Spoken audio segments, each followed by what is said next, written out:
We're going to go look at the next story. Now, Nana-Addo says any politician who breaches the law will be punished. I'm going to read a story from citynewsroom.com.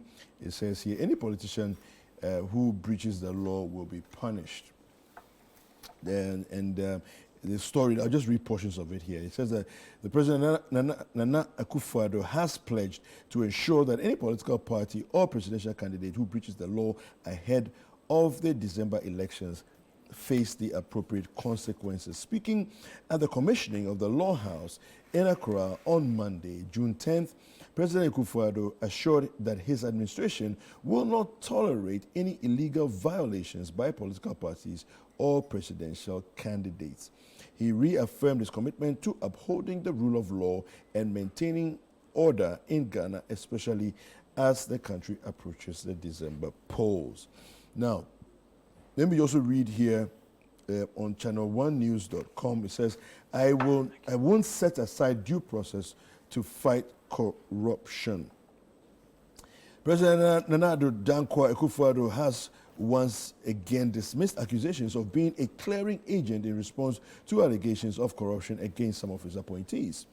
Responding to former President John Mohammed's allegations, Akufo-Addo emphasized that his government is committed to upholding due process and the principles of justice in the ongoing fight against corruption. The NDC flag bearer has repeatedly described President Akufo-Addo as a clearing agent, in quotes, following accusations of corruptions directed at former Sanitation Minister Cecilia Abna-Dapa and other government appointees. Let me come to you, Paul, your thoughts and comments on this.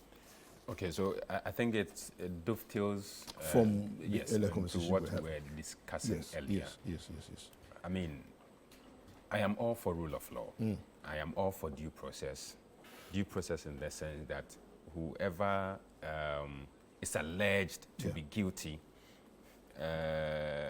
must be proven beyond reasonable doubt that indeed that person or this person is guilty. Beyond that, I think that we have done well as a nation, especially with due processes. However, my issue with the president has been more or less his prejudicial statements that, he often makes when some of these scandals erupt. One would expect that, as somebody championing rule of law, as somebody who we all know and believe in your credentials when it comes to upholding democracy and for that matter constitutionalism, we would have expected that you rather push behind state agencies in making sure that even if the person is your blood, that person goes through due process. Exactly. Yeah. But where it is one of yours, you seem to be in a hurry to get the person's name cleared. More or less, that has been the issue. I mean, we can take it all the way from the two deputies at the Chief of Staff's office, all right, at the time of Asenso Boache and then Abu Jinapo. We can take it back to the Australian visa scandal, that of Mr. J at PPA. Okay, we can talk about PDS. We can easily talk about the banking sector cleanup. Then we can also talk about the SML contract. So these are allegations that one would have expected that you sit back and allow the court to run their course, allow the law to work. But where you are seen to more or less be making prejudicial statements, then it gives impetus to others out there that, oh, this will amount to nothing. Of course, we are exonerating Cecilia Dapa because already the president had come out to make such pronouncements. That in itself does not help the judiciary in its work. it does not more or less, foster that trust between the citizenry and the judiciary arm of the government. All right. So, yes, due processes must be followed, but please, President, stay away from commenting on the issues when the processes are even yet to start. All right. Okay. All right. Yeah. You should stay away and allow the laws to work. Thank you very much. That's all we are saying. Right. And for the corruption fight, believe you me, as it stands now, we are still at 43% out of 100. Where is this from? This is from the CPI, Transparency International. Okay. Our corruption perception index is still at 43%. Interesting. And we all know if we are to write an exam and you score 43%, You have failed. obviously. All right. So we have failed as a nation in fighting corruption. We are even fighting the state agencies that are fighting corruption. Thank you very much. Look at the case of the Office of the Special Prosecutor. Please. All right? He came out to say that he is now Ankonam. Okay, thank you very much. Why is he now Ankonam? Because the people who are supposed to be cushioning him have left him, as they say. They left me ajar and I fell. Thank you. I need to move. Yes. Larry. Yeah. The president is not committed to anything. Oh. Finito. He's not committed to anything. What? Zero. I don't understand. Look at all the effort he's putting in. Which effort? What effort? RTI bill is now a law. Kweku. Law complex is doing this. They've digitized the whole law complex. It's making the process of. Did we not have at this day fast track and high age, if court? you don't use internet or whatever, internet or Wi-Fi in your offices, then what would you be doing? What would you be doing if you don't have such things? Internet is not like how you put on electricity and put it off. That is what it is now. So digitization of an office like that, or a new Ministry of Justice is nothing. It's like putting stairs that somebody will have to climb to the top. It's like having a lift, because then you could have people with disability in there, and they needed to use the lift to go to the top.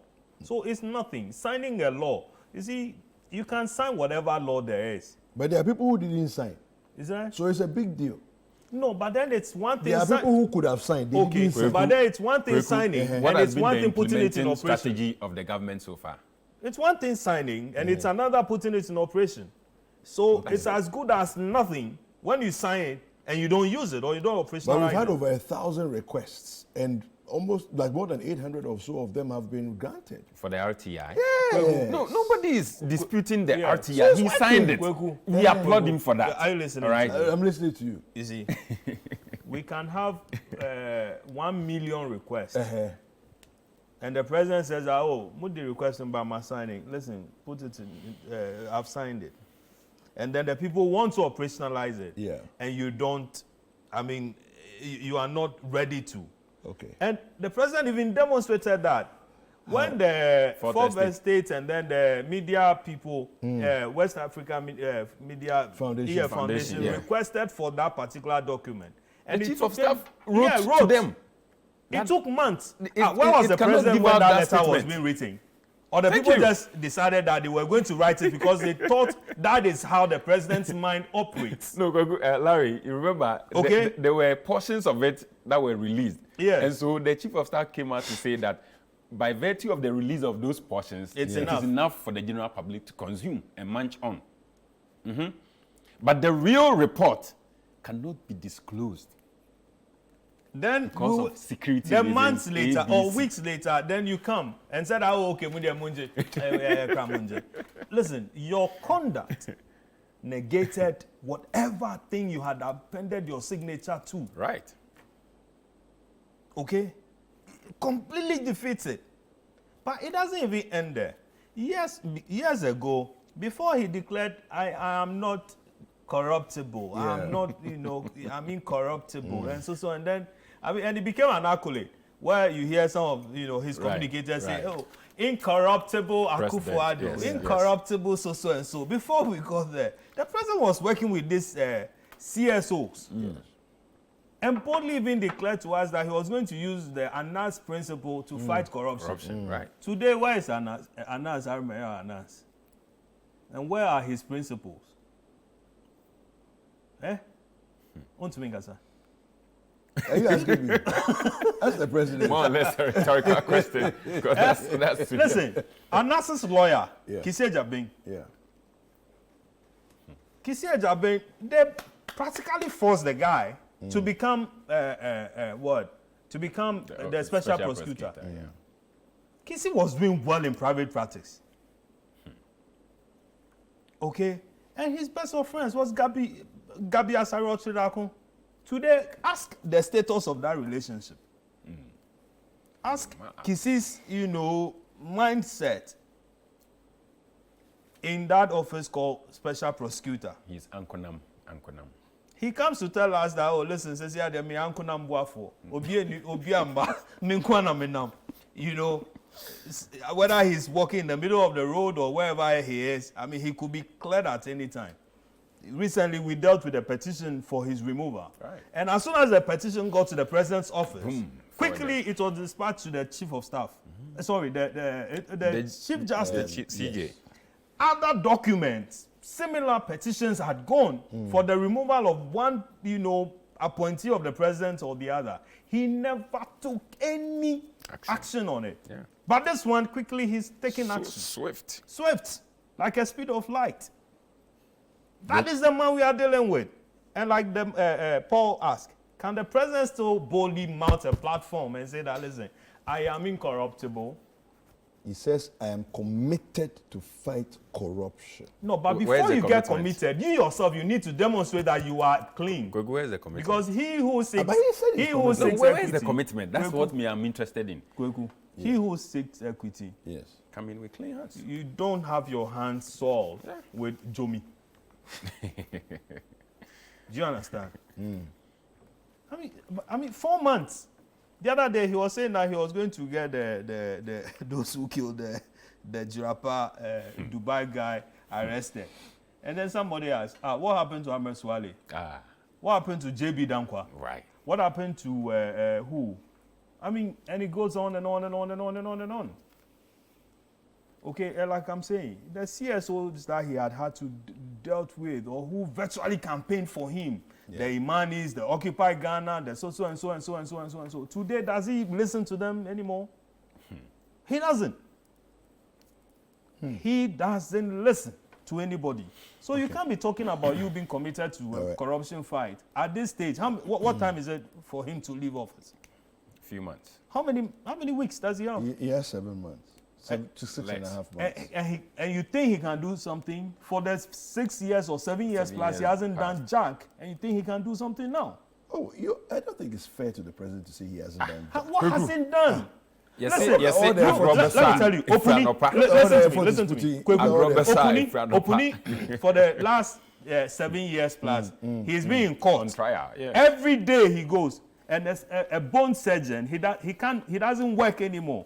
How he pays his bills, how he funds his children's school fees, what he eats and all that, nobody knows. Now, you had investigated him and you felt that there was an issue where you needed to prosecute him on. And you put him before court. Your people go to misbehave. And now you are telling us that, hey, listen, before even the investigation starts, you had cleared them.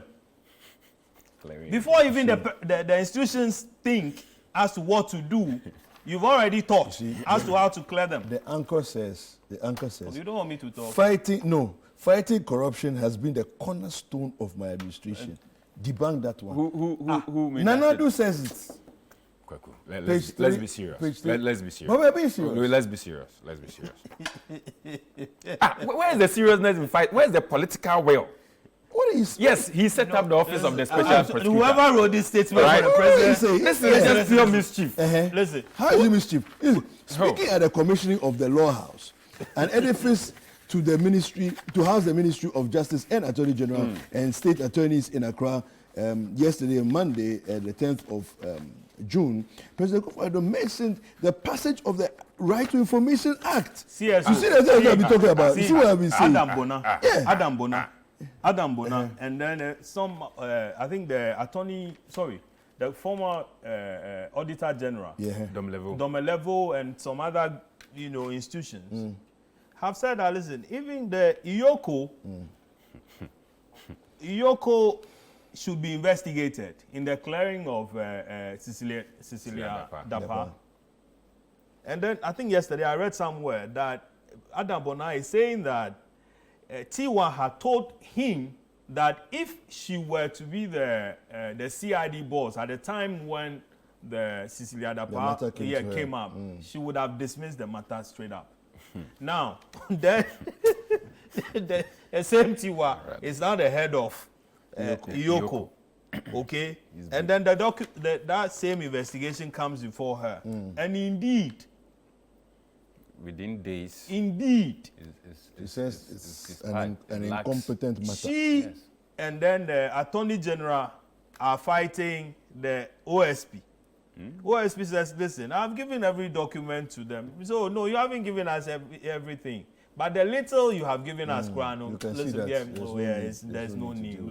And the president says he's committed to the fight against corruption. All right, okay. Please, let's move There is zero commitment on the part of our president in fighting corruption. Apparently, zero is a number, but there's none. All right? There is no commitment whatsoever on the part of the president in fighting corruption. Otherwise, at the time when Martin Abidu described him as the mother serpent of corruption, he would have come out by now. Fair enough. Not just debunking, but his actions and inactions would have proven to the entire world and even the ordinary Ghanaian that the president is not corrupt.